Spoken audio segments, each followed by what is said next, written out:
Okay, we got one more. Rick Parsons, come on up, bud. Rick will introduce our final inductee.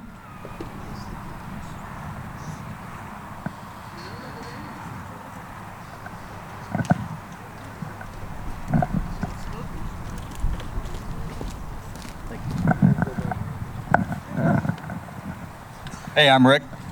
Hey, I wanted just to say congratulations to all the new inductees and the previous ones. It's really an honor to see you guys all out here. Believe it or not, we really like to be out here. And Alan, it's been a blast. So, I've only been around your league for maybe 5 or 6 years, and I came from a biker culture.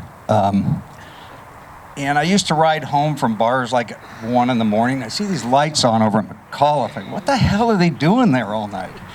So sooner or later, I wormed my way in there, and I'm here now. So, and as umpires, I've seen every one of you guys. I don't know you by name, maybe, but I know all of you, and it's just wonderful to work with you. So we must be idiots to be umpires, because you end up with shit like this, or concussions, or broken legs, or broken fingers. I've had more injuries in the last 5 years than 30 years of being a motorcycle group, bar fights and stuff. But anyway, it's been fun, and I wouldn't give it up.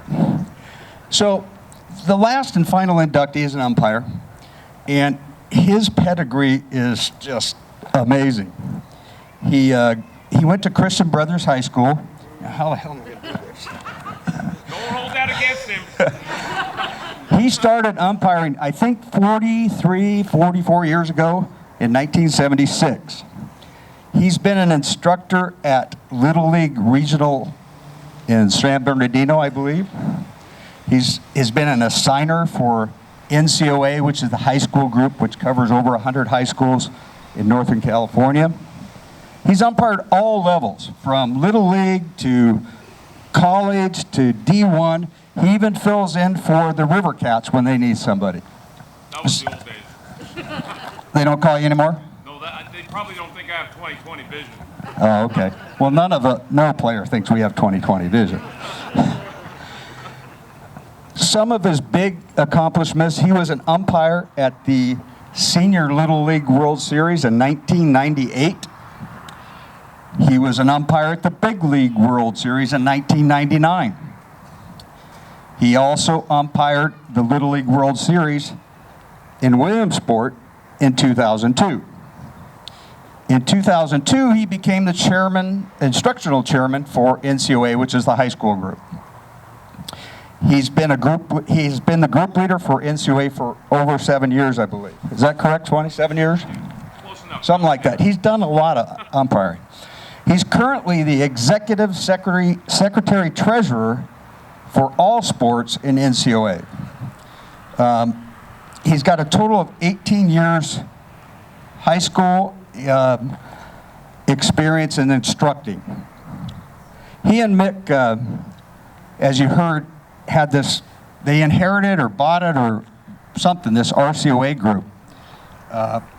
And they've been the assigners for you guys for 18 years. I figured it out, 18 years. But they also assigned for travel ball and Little League. And they do a lot of stuff. I mean, these two guys and Holly, by the way, Holly's back there, she's the other assigner. The only female umpire you usually see out here.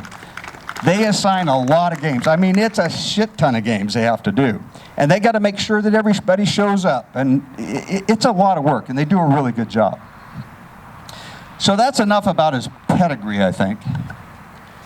So I'm going to tell you some of the, wait a minute. Yeah, well, Arizona. Anybody here go to Arizona? We all go to Arizona too, and that's our fearless leader. And Holly provides us with these special shirts. You might have seen them out here. They're Texas orange, they might be California gold, or they'd be purple. So we're in Arizona, and we doing different leagues, and we would get to a game, me and my partner, and they'd see these shirts, and they go, "Oh, you're the umpire from California. We hear you don't take any shit." So That's Swanee, and you all know Swanee. That.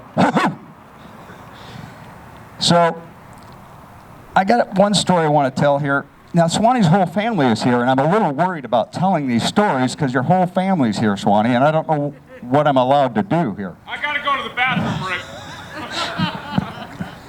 So, we were working the Best of the West tournament up at Clark Field, and it was the finals, right? So, I don't know if I worked there, but supposedly there was an umpire party at the Graduate at Davis right after that last game got done at Clark Field. So I'm not real familiar with how to get from Woodland to Davis, so I'm following Swanee in this little white minivan he has. And apparently we're late because we were hauling ass through the back roads. And we come up to a levee road that has a railroad crossing. It didn't have a stop sign, but it said 15 miles an hour to go over this thing. No, it had a stop sign on the other side. But we couldn't see it. Whatever. Swanee hit that railroad crossing at 60. No, it wasn't quite that bad, but it was hard. It looked like the General Lee going over the top of that thing and coming down and going, holy crap. This is amazing. I want to be a part of this. So that's that story. Now, there was this time in Vegas. Oh, we can't talk about that. Palm Springs. No, Let me help this. we can't talk about that one either. Oh, No. oh. Exactly. Oh, darn it, Rick, the power went out. So Let me plug it back in. I'll let you talk. So honestly, Swanee is Swanee is a great umpire, but actually he's a better teacher. His passion for umpiring is only exceeded by his passion for teaching. He's taught hundreds, if not thousands, of umpires, from the youngest 8-year-old getting behind to doing a Little League game to the greatest umpire there is. I can't tell you how much work he puts into us to help us get better. He's always doing these videos. You've seen those cameras he has up here? That's a lot of work to do that stuff. And then you have to crunch them, and then you have to look at them and edit them. It's a lot of work. I think he really enjoys doing that stuff, but I enjoy it because it helps me become a better umpire. I don't know if you know it, but at McAuliffe we had a practice infield lined out in the parking lot there, and we would do drills out there. We'd do other things out there in the parking lot, but that probably doesn't need to be discussed right now. So, without much more ado, I'm going to introduce to you my friend, my mentor, and one of the greatest umpires around, Bill Swanee Swanson.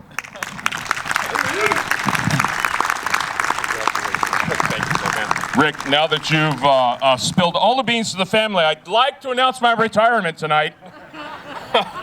You know, I feel right at home on this field and right here behind home plate because that's where we do our best work, is right there behind the plate. So there's no better thing than being on this new field and right here at the plate. Rick, I want to thank you for that great introduction. Hall of Fame committee, thank you. JT, thank you all for your nomination in this great honor. Family, thank you all for all your patience and support. And now that you know some of the stories behind some of this, they're not all true. They might be exaggerations. Anyway, Father Harold, Mom Joan, Brother Rob, we all work together in a small family business, so I get to see my family every day. So, it all works out well. We get along well. Wife Eileen, my son Brian, who's packing for his trip to Nashville, but he wanted to be here. He's played in the league in the past, and he's here in spirit. My daughters Maureen and Christine, thank you all. And then Christine's boyfriend Tom, all of you, thank you for your love and support all these years. It just can't be done without family behind you. And then, I'd like to thank the board of directors all for what they do here. Alan, Kenny, you all, and the rest of the board do just a fantastic job of managing this. I know it's not easy. It's just a tremendous amount of time. But, the beautiful thing is we have this complex to be thankful for. So, absolutely. I mean, they deserve a round of applause.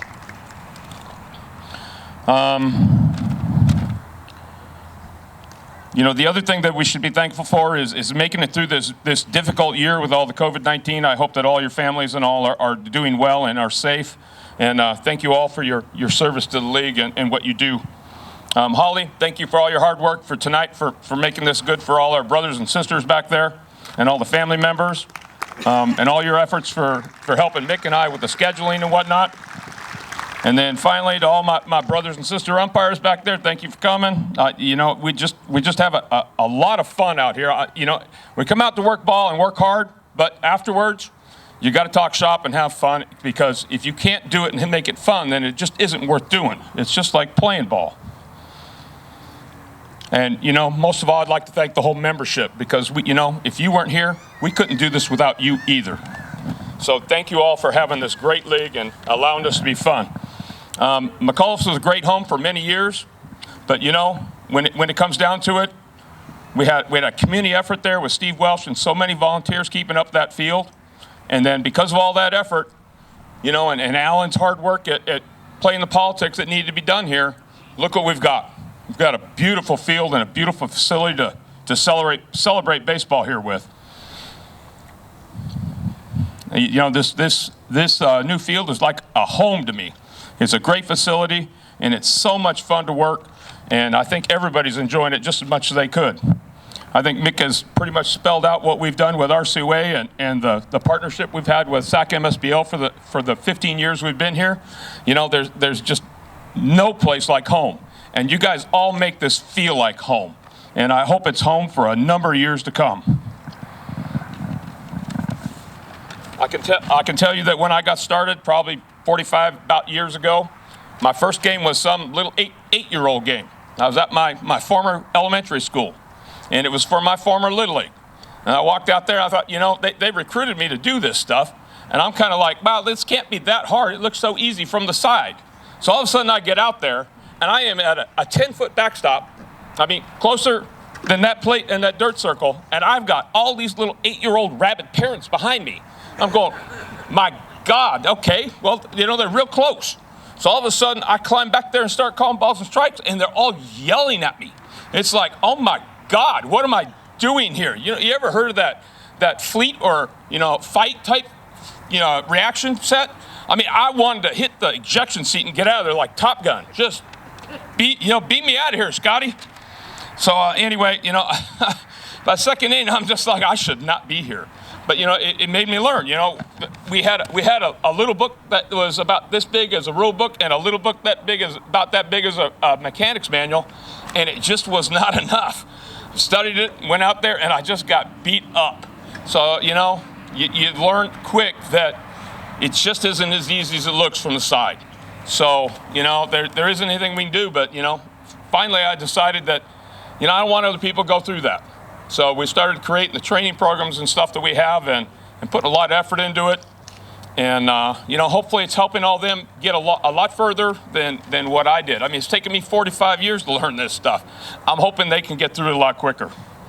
So, given this has been a long journey, and, you know, a long way since that eight-year-old stuff, I can tell you the one thing that you don't want to do, rule number one about 8-year-old ball is don't get between the 8-year-olds, their parents, and their professional baseball career. So, you know, trust me, that stuff doesn't end well. So, you know, I'd like to, you know, some of the people I'd like to thank real quick too are Jerry Stonebrook and Laney Ropke, Jerry Weinstein and Kevin Higgins for all giving me their guidance in my formative years of umpiring, because, you know, your advice and confidence meant so much to me back then. So, you know, I've been told I'm on a time limit back there, so, you know, that's the rest of the speech. Thank you guys for everything. JT, by the way, some of those cameras do show strikes occasionally. No, I'm going to get all wrapped up here. Let me get off that. Okay. Let me pick up my litter, JT. I don't want Oscar to have to work too hard.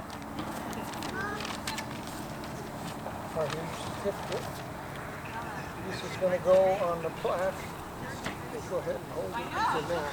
Yes, And sir. Give it back to me, and then I got you, Jeff. All right. And now Janie's gonna do a. Good? There we go. Thank you, JT. Thank you for all you've done all these years, my man.